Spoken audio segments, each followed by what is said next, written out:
For a great cup of joe, there's one thing you should know. Your morning brew can also be playful. Buff Boy Brewing guys make the temperature rise. And you surely feel naughty when you swallow our coffee.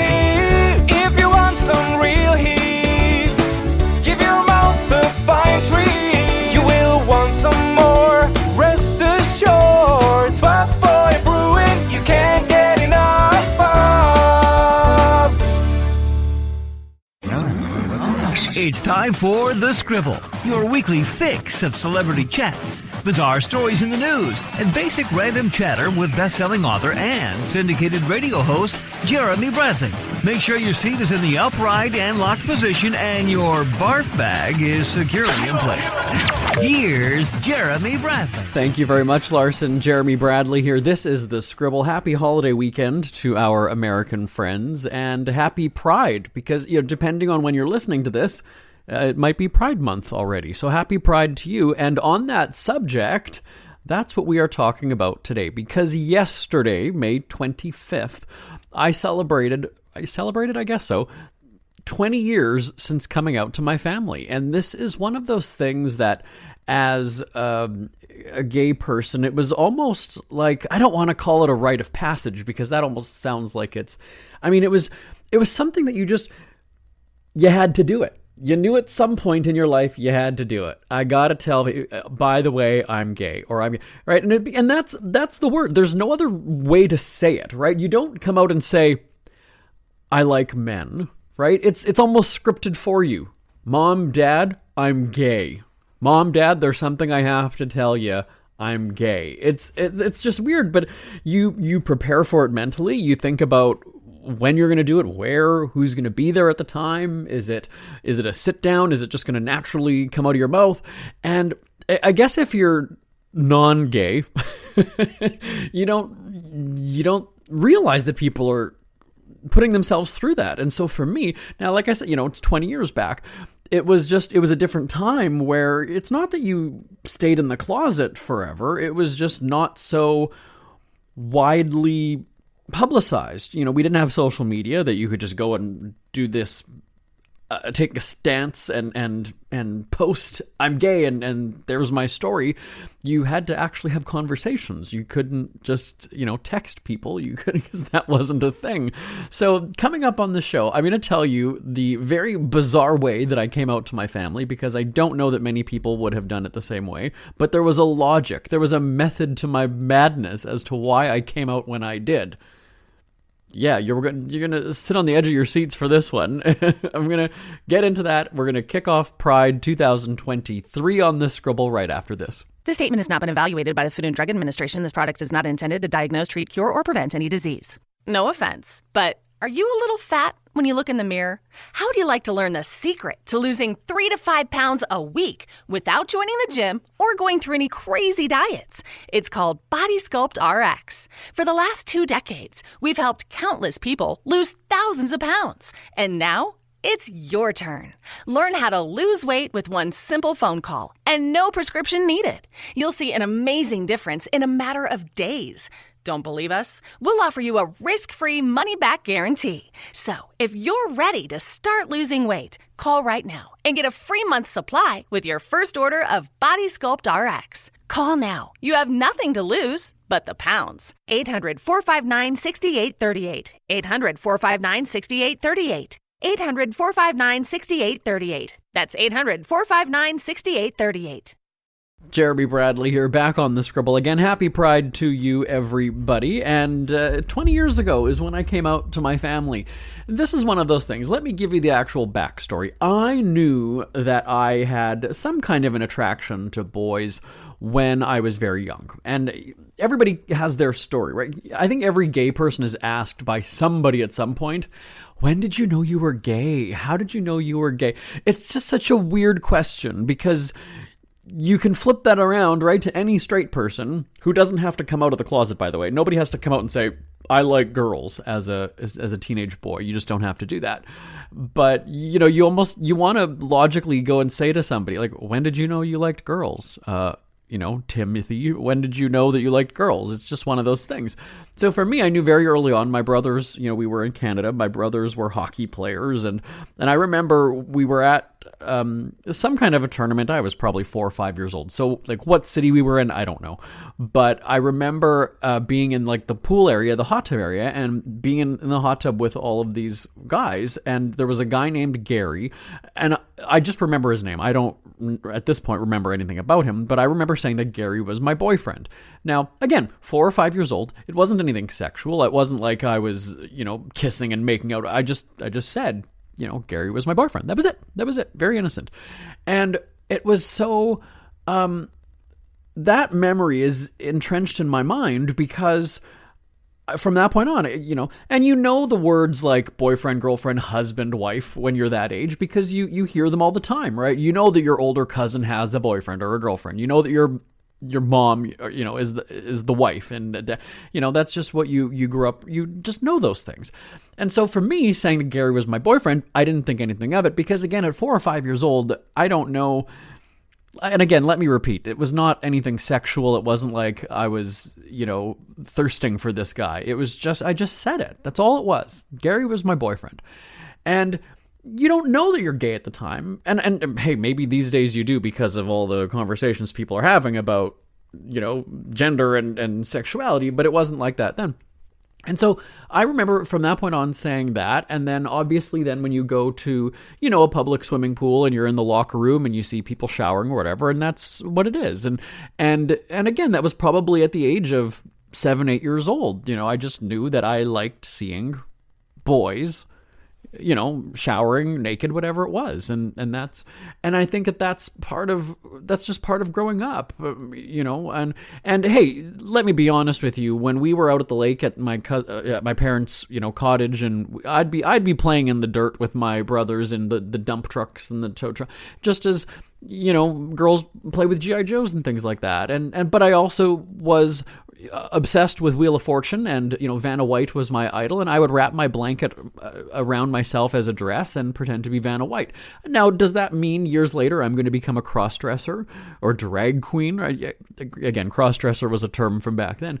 Drag queen, tranny, there were so many words now that we just are terms that we can't use, but those were words at the time. And so, all right, so I know that I have an attraction to boys. I'm, maybe let's say 8, 10 years old at this point. And okay, whatever, it wasn't. And my brothers, called me fag. I knew in elementary school we had some Filipino classmates, and I was called a bakla. And, I later found out that was, again, fag or homo or whatever it was. And it didn't bother me. It never bothered me. I was kind of like, all right, whatever. And even in junior high and high school, you have the people that are, your classmates are around you, all the time. I mean, people pick up on your different mannerisms and things. So, they know, but they don't know, right? And I remember hearing somebody say, well, nobody knows until you tell them, right? Like, nobody knows. Yeah, come on. Like, your parents see you every single day. Your brothers growing up see you every single day. Like, nobody's that fucking clueless that they don't know, well, he is kind of feminine with things. And, he does like, my 2 big brothers are into taekwondo and baseball and hockey. And one brother played football. The other one played soccer. And Jeremy's taking piano lessons and doing musical theater. I mean, if we're going to play into stereotypes, I mean, hey, there we go. And so for me, it was just kind of like, all right, well, as long as people know and nobody's making a big deal about it, it was fine for me. I really didn't think anything of it. And so, then when you're in your teenage years and, again, we didn't really have, the gay people I'm saying, didn't really have outlets of like chat rooms even. We didn't have social media. So there was really no other community support that you could get, right? It's not like when you're 15, 16 years old back in 1996 or 97, I'm trying to do the math now. I turned 18 in 2000, so yeah, about that. Just AOL. Actually, yeah, you had AOL, the M for M chat rooms, and then instant messaging was really all you had. And even then, it wasn't really anybody local. There might have been one for Winnipeg when I think about it now, but I don't know. So it was, you were very sheltered, which again was fine. We certainly weren't getting up into trouble, and I wasn't sexually active when I was a teenager. I wasn't sexually active until I was in my mid-20s almost.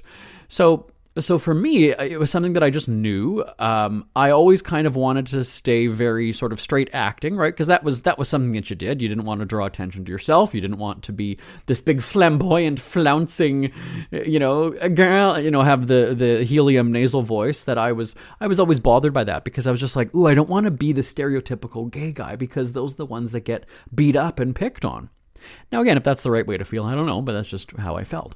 And so, when you're growing up then, and now, I was still living with my family when I was 20 years old. And then when my brothers got married and moved out, I was just there with my parents by myself. And I moved into the basement. So I had, almost the entire basement to myself. My parents had the upstairs. And then I was kind of like, okay, well, I'm wanting that independence. I'm wanting to be this gay guy now. I want to go and meet. And that's when you had something like gay.com, which was chat rooms and different things. And then I was able to go to the bar. I was going to gay bars kind of on the down low. But all the while, I'm fairly certain my family knew that I was gay, just because, again, of all the things that happened.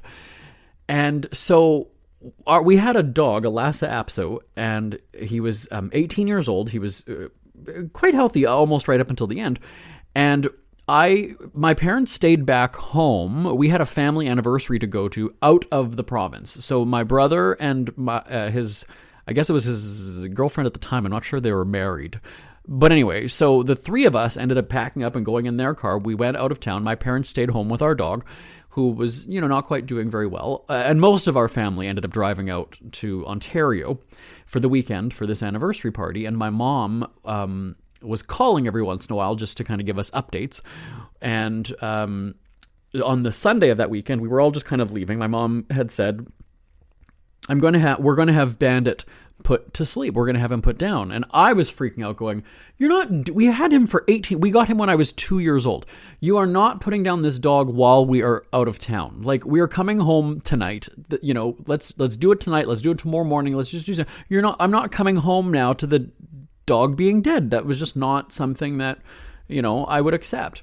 And towards the end, I was the one actually footing the bill for his vet bills and things. My mom was the naysayer who was just like, well, he's old and it's his time. And I never accepted that. So I would actually give her, I had a visa at the time. I would give her my visa and say, I'll pay for it then. Just put it on my visa. I was working since I was like 13, 14 years old, so I had money.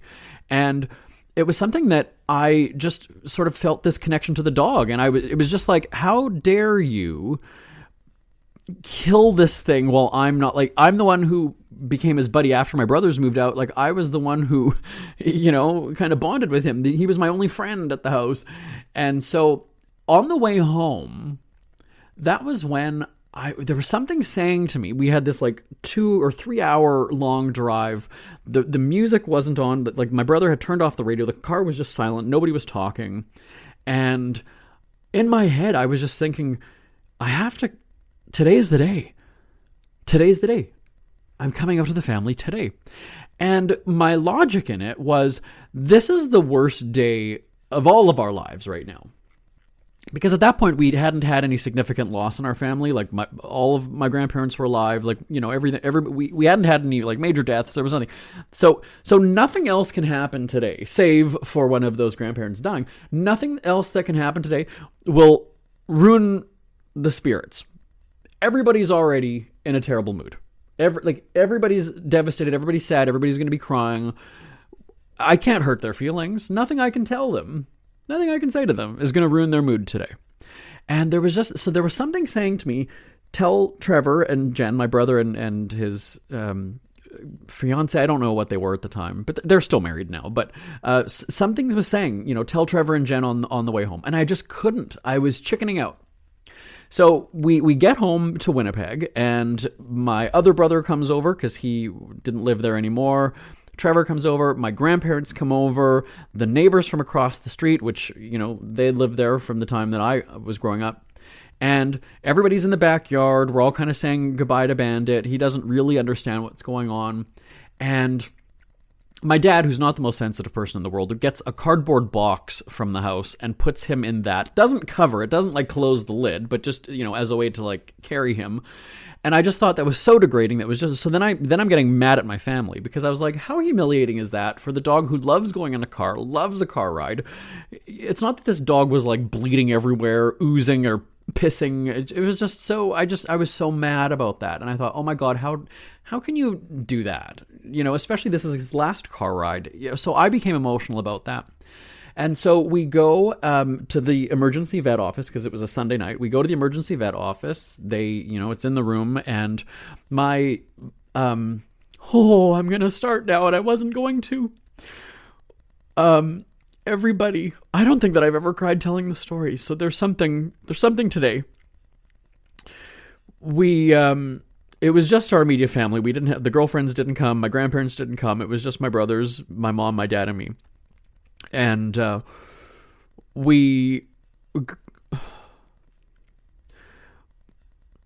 boy, we go into the office. What I'm crying about is the visual of my dog dying. That's what it is. I'll let me explain So my mom didn't want to be in the room, during the final moments. My one brother and my dad did. So there were the three of us in the room with the dog and the doctor, of course. And there was something about it where I just said, like, I have to stay here right till the end. Like, I can't leave him in a room, with somebody who's not, because again, he was my buddy up until the end. And so I was the last one in the room, and I stayed there until he, and, so then we just, we get into the car and we go home, and there was something about that moment that was telling me, you do it on the way home. And okay, so when we turn at this street, okay, if we get stopped at that red light, okay, when we turn left here, okay, if dad goes over this bridge or this street instead of this one, then, tell them then. And I just couldn't. There was just something that I couldn't. And finally we get to the house, and I said, okay, as we're turning into the driveway, I couldn't do it. Okay, as we get out of the car, and so we're all coming out of the car. We're going through the driveway. We're just about to walk through the backyard, and I'm halfway through the backyard, and I turned back. I was sort of in the lead. I turned back and I said, well, I guess now's a good time to tell the family I'm gay. And my sister-in-law, they stayed back at the house. The girl stayed at the house, and she was like, what? No way! And seemingly genuinely surprised. And I was kind of like, whatever. And so then my parents didn't know exactly what was happening. And I just repeated, I said, now's a good time to tell the family I'm gay. And then I just went back into the house. I went into the house, went downstairs to my bedroom, and that was it. And I called my friend Lisa, who her brother is gay, and he had come out a few years earlier. He's a little bit older than me. I called Lisa right away, and I just said, oh my God, I told them. And she was like, oh my God, let's go for drinks tonight. I said, we just had the dog put down though. Like, I'm not, but it was instantly like being on cloud nine. So any sadness, maybe I stole the spotlight from my dead dog. I don't know. But I just had this complete mood change right away. Just weight lifted off my shoulder. It's said, it's done, whatever. And so while I was talking with Lisa on the phone, my brother came downstairs to my room and said, wow, okay, wasn't expecting that, had no idea. And I said to him, Trevor, come on now. Really, Trevor? Like, I realize that that's probably just a nice thing to say, right? Like, oh, I had no idea. Come on. You guys called me fairy dust. You guys, you called me all these names when we were growing up. And it didn't hurt my feelings. It didn't, crush my self-esteem or anything. But those are things that stick with you. And he's like, well, it's just things that you say, just that you tease. And I almost wanted to challenge him and be like, bullshit. That's a crock of shit. Like, you guys, come on. I appreciate you pretending that you're surprised, that you had no idea, which maybe is supposed to make me feel better. But you all knew. That's, whatever.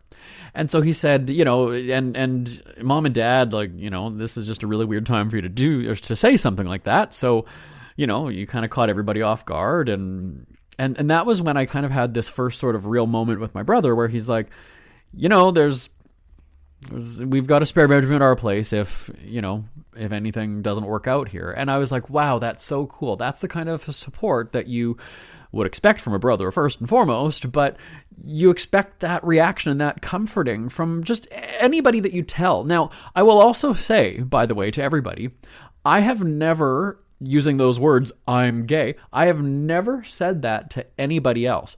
Any other relationship that I've had or workplace that I was in, I never flat out would say to people through the course of conversation oh, I'm gay. It always just came up in conversation, though in a roundabout way of either making jokes or making a comment or, but never, ever, ever, and this is absolutely true, never have I said to anybody, oh, I'm gay. I'm gay. I've never come out like that to any friends, whoever. It was all just naturally came about, and it was an unsaid thing for however. I mean, I wasn't hiding anything, right? And then I would make jokes about, men or whatever, and that was it. But never did I formally, officially say to anybody else, I'm gay. Really. It's strange. I've been a newspaper columnist for 20 years. I've been on the radio for how many years? I would make references. I would talk, maybe reference my husband, but I mean that at that point it's late in the game. So people would just glean from it that you're homosexual. But yeah, no, it was just my family that one time that I ever said it. Really? Yeah. And I mean, again, like I said, I'm out to everybody. So it's not like it's just this, oh, he's in the closet. Oh, Again, I flip that around, and like I mentioned about straight people, nobody has to come out as being straight. You don't have teenage boys don't have to declare that I like girls. So that was kind of also part of it too. So that's my coming out story, right? Less than an hour after we had our cherished 18-year-old family dog put to sleep, Jeremy Bradley comes out to his family. And so again, like I said, that was my logic, was it's already going to be the shittiest day in the world for all of us. Everybody's going to hear the message. They might not internalize it because of the devastation with the dog, and that was just the right time for me. Yeah, really. That's what it was. It was not sparing any of their feelings. I mean, now the asshole that I am, I probably would do it when everybody's at their lowest point to make it, or no, sorry, I would do it during the best day when everybody's having such a wonderful time. I would come, but yeah, I mean, but that's the thing, is that everybody has their moment when it's right for them, and so I've had people over the years ask me, things like advice or guidance, and I just say, I don't tell people what to do. I will ask somebody questions, and by that I mean I will say, do you think that people will take it well? Do you think it's more of a casual setting? Is it more of a formal kind of a sit down? Is it somewhere in public? Is it somewhere in private? I get people to think about it. What's a best scenario for them? And that's only they can decide that. I don't give people advice. I ask them questions. I make them think about things, and they determine the best outcome or the best, delivery method or whatever for themselves. So we've got to take a break. When we come back, I'm going to talk about pride, and because there's this whole big thing about corporations jumping on the pride bandwagon, and how does that really make you feel, gay community, LGBT, blah, blah, blah community, when all of a sudden for this 1 month, the companies are waving their flags and celebrating pride, and then July 1st, it's all gone. More on the Scribble right after this. Listen up, guys. Are you experiencing any of the following? Fatigue, less drive, poor performance? If so, you may be one of the nearly 30 million men in the U.S. today dealing with ED. But did you know you don't have to pay hundreds for a prescription anymore? And you don't have to deal with the hassle of seeing the doctor or the embarrassment of going to the pharmacy for a certain pill. Now with one free call, you can find out how Herbal Virility Max can help you feel like a man again. For over a decade, Herbal Virility Max has helped guys just like you put a smile back on their face with improved performance and drive. Call today and ask about our buy one, get one free offer. Save the money, save the hassles, and get the better blue pill. Dial 800-578-0179. That's 800-578-0179. 800-578-0179. This statement has not been evaluated by the Food and Drug Administration. This product is not intended to diagnose, treat, cure, or prevent any disease. Are you in bad pain? You know what I mean. Your knees hurt, your shoulder hurts, and your back. Oh my God, your back. They're constantly killing you. And I'm sure you've tried every pain pill or cream available at the drugstore, am I right? Well, here is something you haven't tried. Pain Absolve. Pain Absolve is not available in any drugstore. The only way to get it is by calling today. We're so confident that it will work for you that we offer a free bottle with your purchase, no prescription needed, and best of all, each purchase comes with a money-back guarantee. Call now to find out how you can get Pain Absolve and get rid of your pain. Call 800-319-0582. That's 800-319-0582. 800-319-0582. Call today, 800-319-0582. It's never too early to start thinking about your next holiday. Have you checked out Mexico recently? From tequila tasting, swimming with horses, to ziplining through the jungle and watching whales and dolphins in their natural habitat, Puerto Vallarta has it all. Visit mexico.jbonair.com to see all the fun PV has to offer. That's at mexico.jbonair.com for hundreds of photos, interviews, and videos from around the tourist hotspot. Check out mexico.jbonair.com for all the fun. That's mexico.jbonair.com. Jeremy Bradley here, back on the Scribble. Again, happy Pride to you. And the whole thing about Pride, I mean, I can appreciate or understand why companies jump on the bandwagon to now all of a sudden have their storefronts and flags waving and staff wearing rainbow shirts. But it's, it's welcome from the community, obviously. But then look at Target, right? They're having a bit of trouble with their rainbow products. But there's the old school gays or LGB blah blah like me who are a little bit skeptical, right? When just because we're going to stick a rainbow flag on it and now we'll profit from Pride, and it's fine to donate $1 from every whatever, but hey, like I said, I'd rather them do that than ban gays from going into the store. But that's where you have to look at the commercialization of it and realize, like, okay, so these non-gay businesses are suddenly now profiting from our Pride event. So, right, it could go either way. We're grateful that they're carrying those products and sell, but then you're like making money off of our community. So unless you're donating those proceeds and the profits entirely, not just $1 here and there, that's sort of what people are concerned about. So I'd like to know your thoughts on this. Send me an email, live@jbonair.com, live@jbonair.com, because last Pride month, oh boy, here we go. I'm tongue-tied already. Last year for Pride, we did the Pride Biz Showcase, and we featured different gay and lesbian and queer business entrepreneurs on the show. And it was great to hear their stories and also learn from their struggles too, because it wasn't a simple, I'm going to start a business and the world's going to love it, because depending on the neighborhood they were in, right, if it was a storefront, they didn't always get that love and support. So it's interesting to kind of understand how the business side of things works, because now you're sort of like, well, yeah, and it's no different than like Breast Cancer Awareness Month. All of a sudden, everybody's buying pink products, but where's all that money going? Why are the companies cashing in on it? Are they donating it? Is it benefiting the community somehow? Is it going to hospital research? Is it going to women's, to breast cancer organizations? What is it doing? And same thing with Pride. Like I would much rather have the drugstore or the department store or the grocery chain donating, like show me a sign that says all proceeds, not a portion of, all proceeds, all profit, all every money that we get from these rainbow products is being donated back to the community. I want to see that. Ask the stores that when you go. We're coming up to June now. The reason why it's at the front of my mind was that the other day I went to the post office and they're all wearing, rainbow shirts. And I was kind of like, okay, but you're not going to be wearing those after June 1st, though, or July 1st, are you? And they won't be.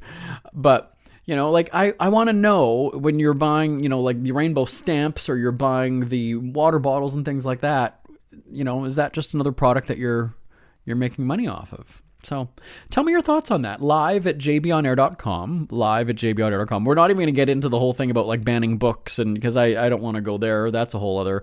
I also, being Canadian, I just spend a lot of time in the United States, but I'm not American. That whole political thing, that's something that you all Americans can work out. We like watching that from the sidelines and just go, holy shit, what a country. I'm semi-American. I'm quasi-American, just based on the time I spend in West Hollywood for our radio shows and everything. But yeah, I'm still proudly Canadian. I am. Anyway, live@jbonair.com. Back in a moment. One more break on the Scribble. Ever had something to get off your chest but never had the balls to say it? That's a load of crap. Speak Free with JB.com is exactly what you've been waiting for. Your chance to tell it like it is and not care what anybody else thinks. Have your say on issues of the day. Join newspaper and radio columnist Jeremy Bradley as he tells it like it is. Hundreds of thousands of people have stopped by, including some well-known celebrities who have had a chat with JB and speak candidly about what's really going on in the world. You can join them too. Have a rant or a rave. Be brave and head on over to www.speakfreewithjb.com now. We hear you chirping. Get scribbling.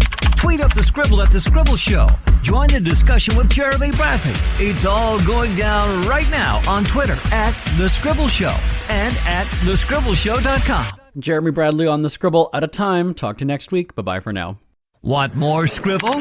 Check out thescribbleshow.com for past shows, celebrity interviews, cheapskate tips, and more. That's at thescribbleshow.com and on Twitter at The Scribble Show. The Scribble is a Speak Free media presentation. If you want some